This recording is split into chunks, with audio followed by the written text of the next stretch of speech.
দীর্ঘ ১২ ঘণ্টার দেন দরবার, ট্রাম্পের হুমকি আর ইরানের দৃঢ় অবস্থানের মধ্য দিয়ে সুইজারল্যান্ডের লুসার্নে শেষ হয়েছে ওয়াশিংটন তেহরান প্রথম দফার আলোচনা। আগামী ৬০ দিনের মধ্যে চূড়ান্ত চুক্তিতে পৌঁছানোর রোডম্যাপে উভয় পক্ষ সম্মত হয়েছে। পুরো প্রক্রিয়ার রাজনৈতিক তদারকির জন্য একটি উচ্চ পর্যায়ের কমিটি গঠন করার কথাও জানায় মধ্যস্থতাকারী দেশগুলো।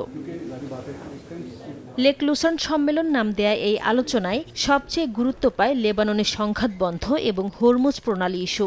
ভুল বোঝাবুঝি ও সংঘাত এড়াতে একটি যোগাযোগ ব্যবস্থা চালুর পাশাপাশি লেবাননে ইসরায়েলি অভিযান বন্ধের বিষয় তদারকিতে বিশেষ কমিটি গঠনের কথা জানানো হয়েছে।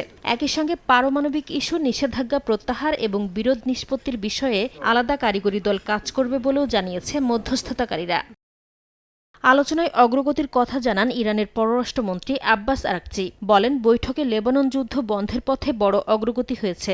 একই সঙ্গে জ্বালানি রফতানির ওপর কিছু নিষেধাজ্ঞা শিথিল, অবরোধ প্রত্যাহার, কিছু জব্দ সম্পদ ছাড় এবং ইরানের পুনর্গঠন ও উন্নয়ন পরিকল্পনার উদ্যোগ নেওয়ার কথাও উল্লেখ করেন তিনি। তবে লেবানন ইস্যুতে ডিকনফ্লিকশন সেল বা সমন্বয়কারী বিশেষ দলের কার্যকারিতার ওপর পুরো সমঝোতার মূল পরীক্ষা নির্ভর করছে বলেও জানান আরাকচি।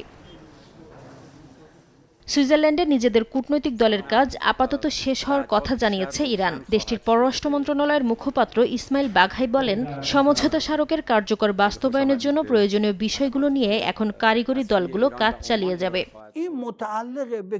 এর আগে আলোচনা চলাকালে সামাজিক যোগাযোগ মাধ্যমে এক পোস্টে হিজবুল্লাহকে সমর্থনের অভিযোগে ইরানে হামলার হুমকি দেন মার্কিন প্রেসিডেন্ট ডোনাল্ড ট্রাম্প। এর পরপরই বৈঠক থেকে উঠে যায় ইরানি প্রতিনিধি দল। একই সঙ্গে ওয়াশিংটনকে তাদের বক্তব্যের বিষয়ে সতর্ক হওয়ার আহ্বান জানান তেহরানের শীর্ষ আলোচক বাঘের গালিবাফ।